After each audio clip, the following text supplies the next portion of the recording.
യാഗോസ്മയത്തി എന്ത് മെൻസമായിരുന്നു എന്ത് മെൻസമാരാ നിങ്ങൾ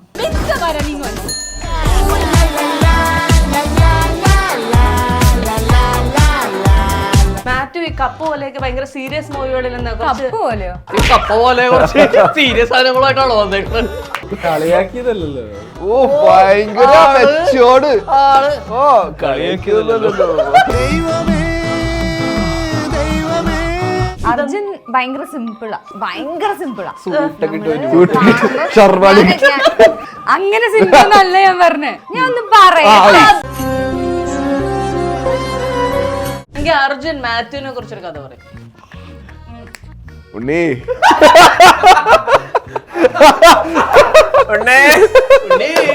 മോട്ടിവേഷൻ ക്ലാസ് എടുത്തു തരും. പക്ഷെ സംഗീതം എപ്പോഴും ദുഃഖിച്ചായിരിക്കുന്നു. നിങ്ങളുടെ ഇവരുടെ ഇടയിലെ പുണ്യാളൻ ആരാണ്? പുണ്യാളൻ മാത്യു. പുണ്യാളൻ മാതിരി പരിപാടികൾ കാണിക്കാറില്ല കേട്ടോ. ഒന്നുമില്ല, ഞാൻ പറയാം. ഞാൻ ഫസ്റ്റ് റണ്ണിങ് റേസ് ചെയ്യാം. ക്യാരവൻ വരെ പറഞ്ഞു ഞാൻ ഓടിയില്ല. എന്നെ കാണാനുള്ള പക്ഷെ ബാക്കിൽ ഞാൻ കാണുന്നുണ്ട് ഒരാള് ഇരുട്ടത്ത് കൂടി 100 മീറ്റർ ഒരഞ്ഞങ്ങ് കോസ്റ്റ്യൂമിന്ന് ഒരു ബനിയൻ കൊടുക്കണം. ഇവനെന്താ വെച്ചാൽ പൂക്കളുടെ ഒരു ലേഡീസ് സ്റ്റേഷൻ എനിക്ക് വീട്ടിലിടാനൊരു ബനിയൻ ഉണ്ടായിരുന്നു ക്യാരക്ടർ. ജഗതിച്ചേണ്ട അവസ്ഥ അതിലും നഗ്നനാവുന്നായിരുന്നു അവസ്ഥയിലായി ഞാൻ. ഇതിലെ പ്രേമലു ആരാണ്? എന്റെ മകള്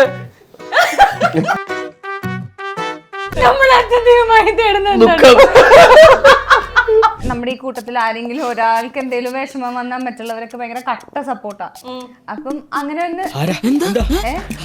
നിങ്ങളൊന്നും മിണ്ടാതി പറയടാ.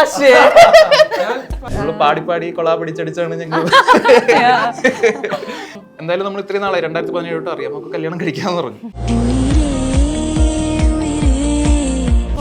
ഫോണിൽ റെക്കോർഡ് നിന്റെ ഇത്രയും ഭാഗം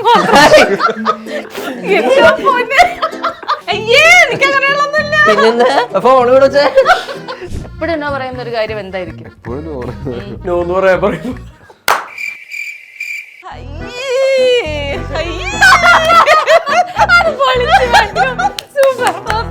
ഞങ്ങൾ രണ്ടും മാത്രമേ പോയാലേ.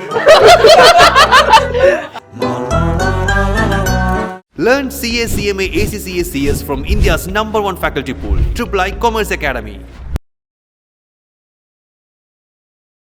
Hello everyone, welcome to the show. വളരെ കളർഫുൾ ആയിട്ടുള്ള ഒരു മൂവിയുടെ വളരെ കളർഫുൾ വിശേഷങ്ങൾ പങ്കുവയ്ക്കാനായിട്ട് ഒരു ഡേഞ്ചറസ് ക്രൂ എൻ്റെ കൂടെ ഉണ്ട്. Let's welcome Arjun Ashokan, Mahima Nambiar, Sangeeth, Mathew and Shyam. Welcome to the show. Thank you so much. Aashiq Usman productions ഒരു ഭയങ്കരമായ ഒരു പ്രൊഡക്ഷൻ കമ്പനിയാണല്ലോ എന്നൊക്കെയുള്ള ഒരു തോന്നൽ പെട്ടെന്ന് ഈ സിനിമയിലേക്ക് വന്നപ്പോൾ മഹിമയ്ക്ക് ഉണ്ടായിരുന്നു?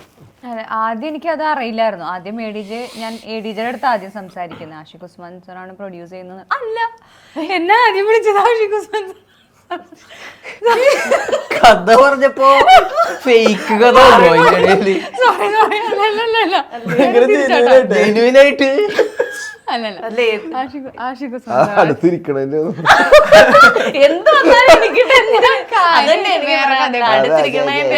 ആദ്യം ആഷിഖ് ഉസ്മാൻ സാറാ വിളിച്ച്. അപ്പം വിളിച്ചിട്ട് ശരി എന്താ എനിക്ക് കണക്ഷൻ വിട്ടുപോയെന്നറിയോ? ഈ കോള് വന്നിട്ട് അല്ലല്ല പിന്നെ 1 മാസം കഴിഞ്ഞിട്ട് ADJ കഥ പറഞ്ഞിട്ട് കഥ കേട്ടപ്പോ പിന്നെ എക്സൈറ്റഡ് ആയി.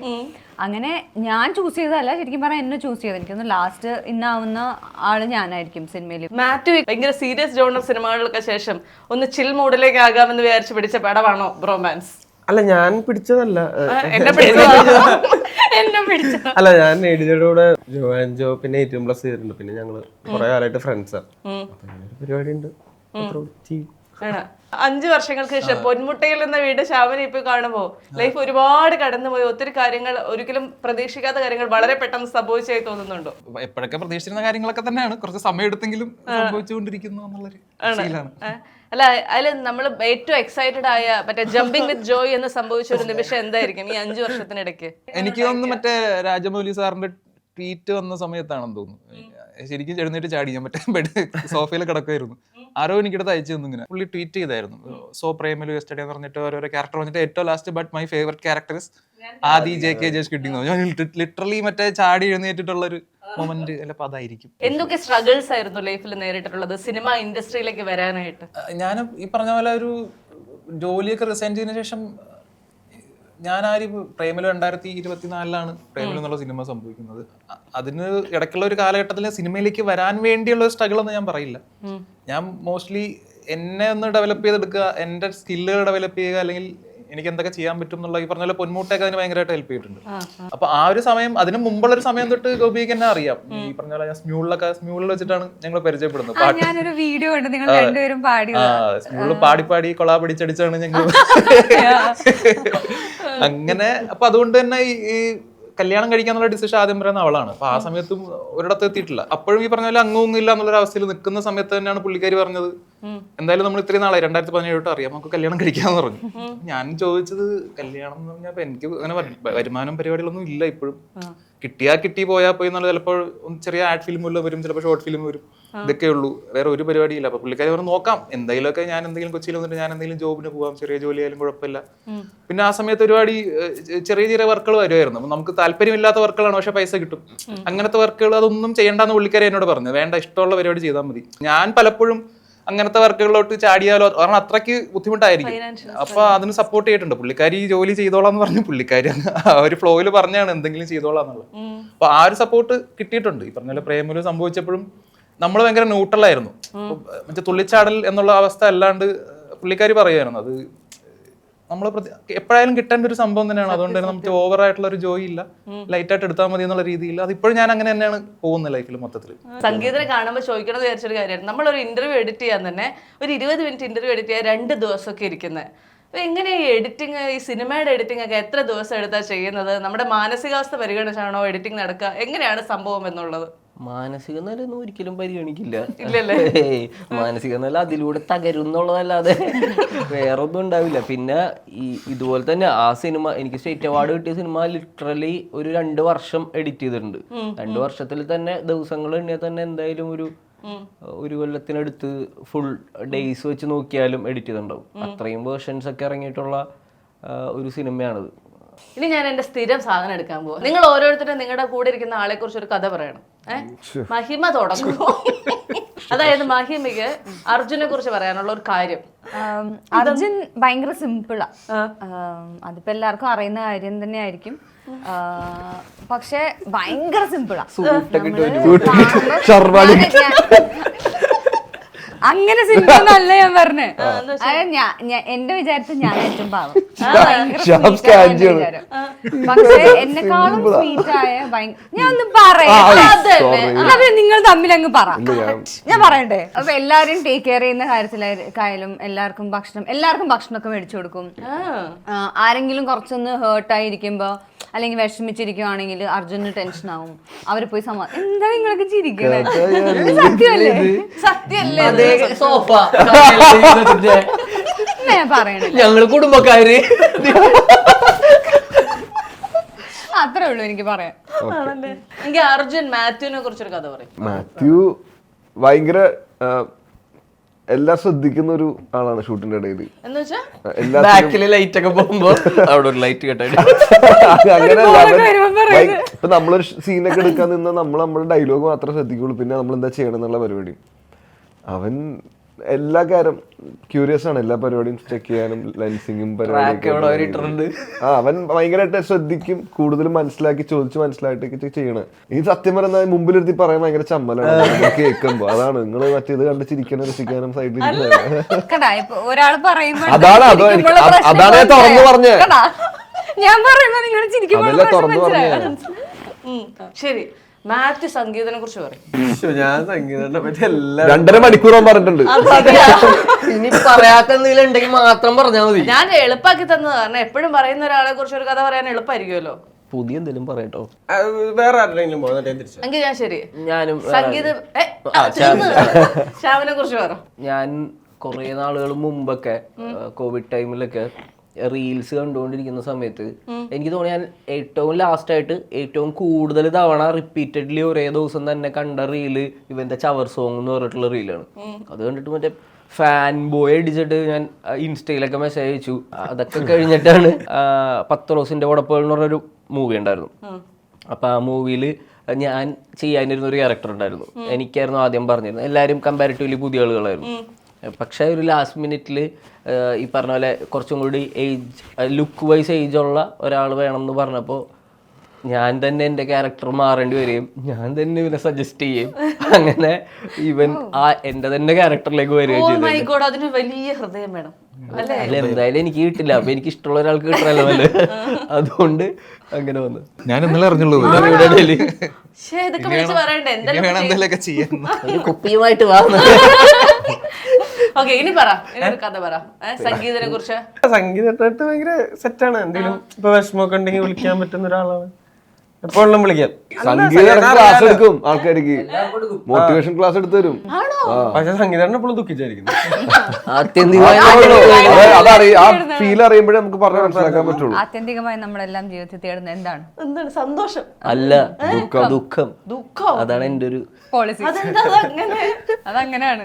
അങ്ങനെയാണത്. അതിപ്പോ സംഗീതം എന്തെങ്കിലും ഡൗൺ ആയിട്ടിരിക്കുമ്പോഴാണെങ്കിൽ പോലും നമ്മൾ വിളിച്ച ആ വിഷമം കേൾക്കും. അങ്ങനത്തെ ഒരാളാണ്. ശ്യാം മഹിമയെ കുറിച്ച് പറയാം. അല്ല, ഭയങ്കര പ്രൊഫഷണലാണ് പുള്ളിക്കാരി. ഇപ്പൊ ആൾക്കാരോട് ഡീൽ ചെയ്യുന്ന രീതിയൊക്കെ ഉണ്ടല്ലോ. അപ്പൊ നമ്മളൊക്കെ ചിലപ്പോൾ ഇപ്പൊ ഇന്നലെ തന്നെ നമ്മൾ ഫുള്ള് രാത്രി വരെ ഇന്റർവ്യൂ ഒക്കെ ചെയ്ത് തളർന്ന് പുറത്തിറങ്ങി എങ്ങനെയെങ്കിലും വീട്ടിലെത്തിയാൽ മതി എന്നുള്ള അവസ്ഥയിൽ ഇറങ്ങുമ്പോൾ പുള്ളിക്കാരി അവിടെ ഒരു ഗ്രൂപ്പ് നിന്നപ്പോൾ അവരോട് ഹായ് എന്നൊക്കെ പറഞ്ഞ് ഗ്രീറ്റ് ചെയ്ത് അവരോട് ഫോട്ടോ എടുത്തു. നമ്മളൊക്കെ ആ സമയം ഞാനിങ്ങനെ തൊപ്പിയൊക്കെ ഇങ്ങനെ വെച്ചിട്ട് തലയൊക്കെ താഴ്ത്തിയിട്ടാണ് നടന്നത്. ഫോട്ടോ എടുക്കാനൊന്നും നിൽക്കാനുള്ള ശേഷി ഉണ്ടായിരുന്നില്ല.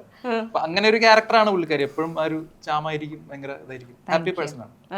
നിങ്ങൾ ഓരോരുത്തരും അഭിനയിച്ച ഒരു സിനിമയിലെ ഒരു കാര്യത്തെ കുറിച്ച് ഞാൻ ചോദിക്കുകയാണ്. നിങ്ങളുടെ ഇടയിൽ അർജുന ഈ ആൻസർ പറയും. ഇവരുടെ ഇടയിലെ പുണ്യാളൻ ആരാണ്? മാത്യു.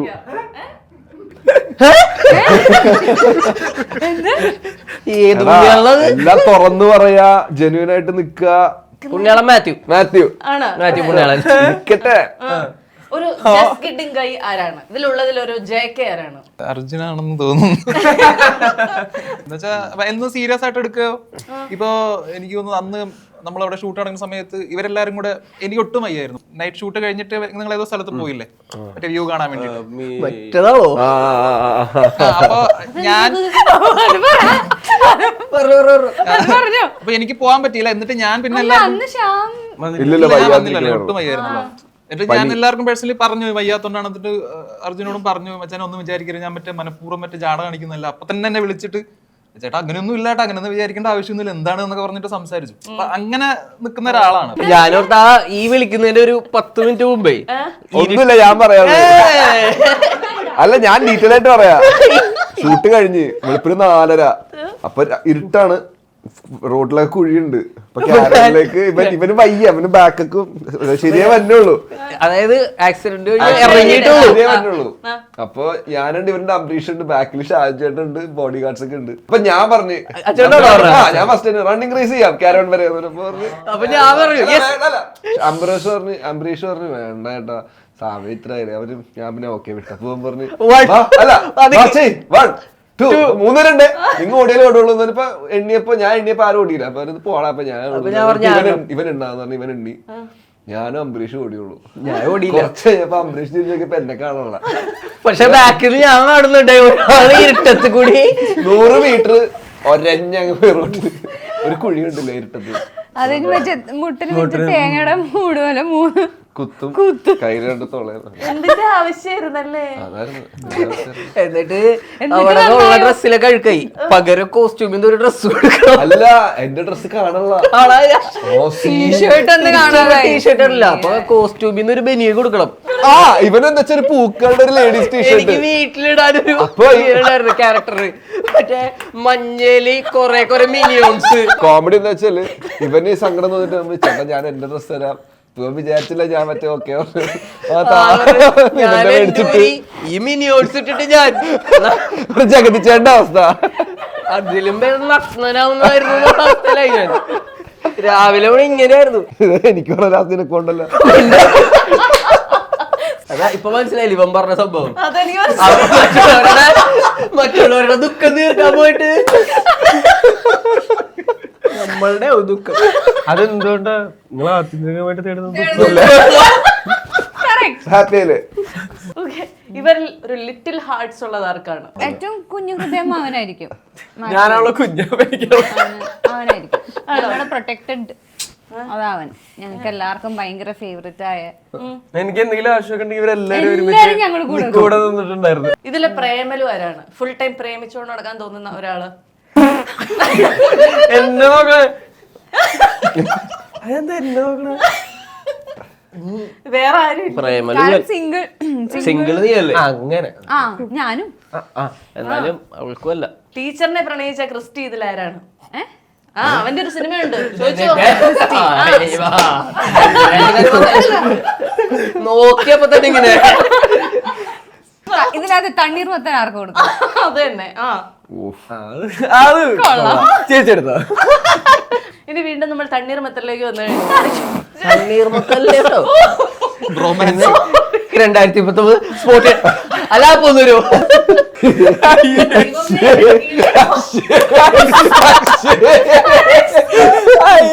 രക്ഷപ്പെട്ടില്ലേ? നമ്മൾ അത്യന്തികമായി തേടുന്ന ദുഃഖം. അങ്ങനെ തന്നെ വേണം. സന്തോഷായി. Thank you.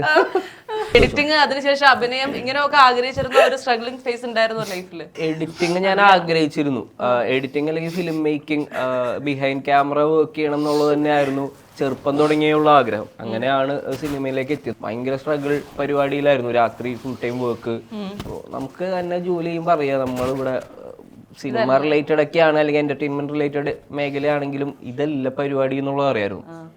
സൈഡിൽ കൂടി ആയിരുന്നു ഈ കല്യാണം എഡിറ്റിംഗ് പരിപാടിയൊക്കെ മറ്റേ പൈസയ്ക്ക് വേണ്ടിയിട്ട് ചെയ്തുകൊണ്ടിരുന്നത്. പിന്നീട് ഷമീർ മുഹമ്മദ് എന്ന് പറഞ്ഞ എഡിറ്ററുടെ കൂടെ വർക്ക് ചെയ്യാൻ തുടങ്ങി. അഭിനയം പക്ഷെ പിന്നെ ഇൻഡിപെൻഡൻ്റ് ആയി, എഡിറ്റിലും ഇൻഡിപെൻഡൻ്റ് ആയി. പക്ഷെ അവിടെയും നമ്മൾ വിചാരിച്ച പോലെ ആയിരുന്നില്ല. എനിക്ക് ചെയ്യുന്നത് നല്ല വർക്കുകളായിരിക്കണം, മാർക്ക് ഉണ്ടാക്കണം എന്നുള്ള ആഗ്രഹം, ഭയങ്കര അങ്ങനത്തെ ഒരു ആഗ്രഹം, അനാവശ്യമായ ഒരു ആഗ്രഹം ഉണ്ടായിരുന്നു. പക്ഷെ അത് വർക്കായില്ല. ലൈക്ക് ഫെയിലിയേഴ്സും പരിപാടികളും ഭയങ്കര ഒട്ടും പ്രതീക്ഷിക്കാത്ത രീതിയിൽ വന്നിരുന്നു. അവിടെ നിന്നാണ് ആക്ടിങ് ഭയങ്കര സർപ്രൈസിങ് ആയിട്ടാണ് കയറി വരുന്നത്. ആദ്യമൊക്കെ അത്രയും സില്ലി ആയിരുന്നു. പക്ഷെ പ്രേമലു എത്തിക്കഴിഞ്ഞ ആളുകൾക്ക് ഇത്രയും ഇഷ്ടമായി, ഇത്രയും നമ്മളെ ആക്സെപ്റ്റ് ചെയ്തു. ഇപ്പോൾ കുഞ്ഞി കുട്ടികൾ, ഇപ്പോൾ ഞങ്ങളുടെ തൊട്ടടുത്തൊരു LP സ്കൂളുണ്ട്. എല്ലാ ദിവസവും രാവിലെ സ്കൂളിലേക്ക് ഓട്ടോ പോകുമ്പോഴേക്കും ഞാൻ എല്ലാ ദിവസവും രാവിലെ എനിക്കൊക്കെ പ്രേമലു അമൽ ഡേവ്സേ ഇങ്ങനെ വിളിച്ചിട്ടായിരിക്കും ഒരു 10-20 പിള്ളേർ ഓട്ടോറിക്ഷയിൽ ഇങ്ങനെ പോകണം ഡെയിലി. അന്ന് തുടങ്ങി ഒരു കൊല്ലമായിട്ട് ഞാൻ കേൾക്കുന്നുണ്ട്. ബെല്ലടിക്കും, സ്കൂളിൽ ബെല്ലടിക്കുന്ന പോലെ ഇത് കേൾക്കുന്നുണ്ട്. എല്ലാ ദിവസവും അവർ വിളിക്കും. മറ്റേ എല്ലാ ദിവസവും ഇടയ്ക്കിടയ്ക്ക് നിങ്ങൾ വരും, എന്നിട്ട് മറ്റേ വീടിൻ്റെ മുമ്പിൽ വന്ന് വന്ന പിള്ളേർ തന്നെ വീണ്ടും വീണ്ടും വന്ന് ഓട്ടോഗ്രാഫൊക്കെ വാങ്ങിക്കൊണ്ട് പോകും. അപ്പോൾ കുട്ടികൾക്ക് തുടങ്ങി ഞാനൊക്കെ ആലോചിക്കാറുണ്ട്, ഇതിലെന്ത് വെർബൽ ഹ്യൂമർ ആയിരിക്കും ഇവർക്കും ഇഷ്ടമായിട്ടുണ്ടാവുക, ചെറുതുങ്ങളാ. അപ്പോൾ അത്രയും ഇഷ്ടമാണ്. ഇപ്പം ഇന്നലെയും ഞങ്ങൾ ഒരു ഇന്റർവ്യൂയുടെ ഇടയിൽ ഒരു കുഞ്ഞു കുട്ടി വന്നിട്ട് എന്നെ കാണണമെന്നും ഇവനെ കാണണം എന്നൊക്കെ പറഞ്ഞിട്ട് ഇങ്ങനെ. അപ്പം നമ്മൾക്ക് ഒട്ടും പ്രതീക്ഷിച്ചിരുന്നല്ല ഇത്രയും സ്നേഹം ആൾക്കാർക്ക് നമ്മളുടെ അടുത്ത് കിട്ടും എന്നുള്ളത്. ജീവിതത്തിൽ എന്തെങ്കിലും നോ പറയുന്ന കാര്യങ്ങളുണ്ടോ അർജുൻ? നോന്ന് പറയാ പറയുമ്പോ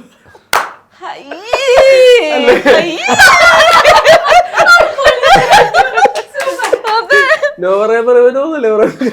ഞങ്ങൾ രണ്ടും മാത്രമേ പേരെ അത് നിങ്ങൾ ഒറ്റയ്ക്കാണോ? കേട്ടപ്പോഴേ ആവേശം കണ്ട മനസ്സിലായി. സ്പെസിഫിക് ആയിട്ട് വന്നാലേ പറയാൻ പറ്റുള്ളൂ. എന്തെങ്കിലും കാര്യം പറ, അപ്പൊ അതിന് തന്നെ ഒരു പറ്റെങ്കിൽ സിംഗിൾ ഇന്റർവ്യൂ.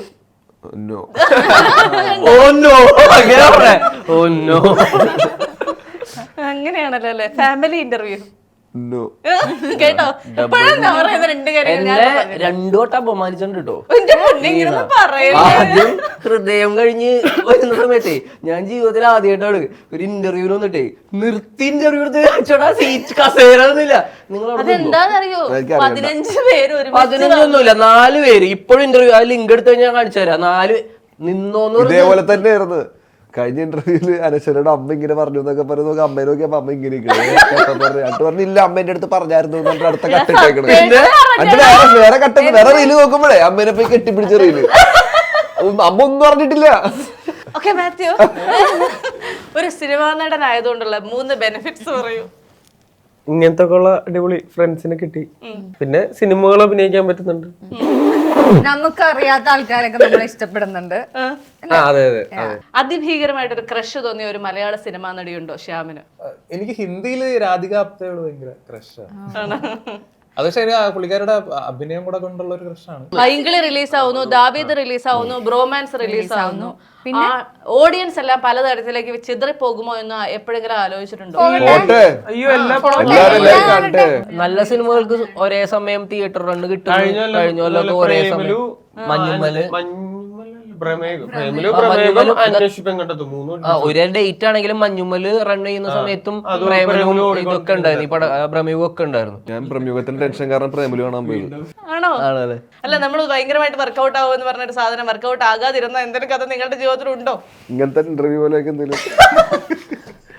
വളരെ പ്രതീക്ഷ ഇതെല്ലാം ഇന്റർവ്യൂലും കിട്ടാറുണ്ട്. ബ്രോമാൻസ് ഫെബ്രുവരി 14 റിലീസ് ചെയ്യുമ്പോൾ പ്രേക്ഷകരോട് എന്താണ് പറയാനുള്ളത്? ഭയങ്കര ഹാപ്പി ആയിട്ട് കാണാൻ പറ്റുന്ന, ചിരിക്കാനുണ്ടാവാൻ സാധ്യതയുള്ള ഒരു പടമാണ്. അപ്പൊ വാലന്റൈൻസ് ഡേ ഫെബ്രുവരി 14 നമ്മളത് പ്ലേസ് ചെയ്തത് എന്താന്ന് വെച്ച് കഴിഞ്ഞാൽ നമ്മളെ ഏറ്റവും കൂടുതൽ ഹാപ്പി ആയിട്ട് ഇരിക്കേണ്ട ഒരു ദിവസമാണുള്ളത്. അപ്പൊ കപ്പിൾസ് ആയിട്ടും വിഷമമുള്ള സിംഗിൾസിനും അല്ലാതെ ഫ്രണ്ട്സ് ആയിട്ടും ഒക്കെ പോകാൻ പറ്റുന്ന, ഫാമിലിക്കും വർക്കാവാൻ സാധ്യതയുള്ള ഒരു ജോണറും അതേ കോമഡിയാണ് പടം. ആ ബ്രോമാൻസ് പറയുന്ന ഡയലോഗ് ഒന്ന് പറയാവോ? യാഗോസ്മയത്തി എന്ത് മെൻസമായിരുന്നു നിങ്ങൾ, എന്ത് മെൻസമാരാ നിങ്ങൾ പറഞ്ഞ മനസ്സിലായോ? എന്ത് മെൻഷനാ നിങ്ങളെന്നല്ലേ എന്തിന്റെ ആവശ്യമായിരുന്നു, ഞാൻ അറിഞ്ഞില്ല. അപ്പൊ ഏതായാലും ഫെബ്രുവരി 14 ബ്രോമാൻസ് റിലീസ് ചെയ്യുകയാണ്. സിനിമ ഗംഭീര വിജയമാകട്ടെ, മനസ്സ് നിറഞ്ഞ് ചിരിക്കാനായിട്ട് സിനിമയിലൂടെ പ്രേക്ഷകർക്ക് സാധിക്കട്ടെ. All the very best and thank you so much. Thank you. Learn CA, CMA, ACCA, CS from India's #1 faculty pool, III Commerce Academy.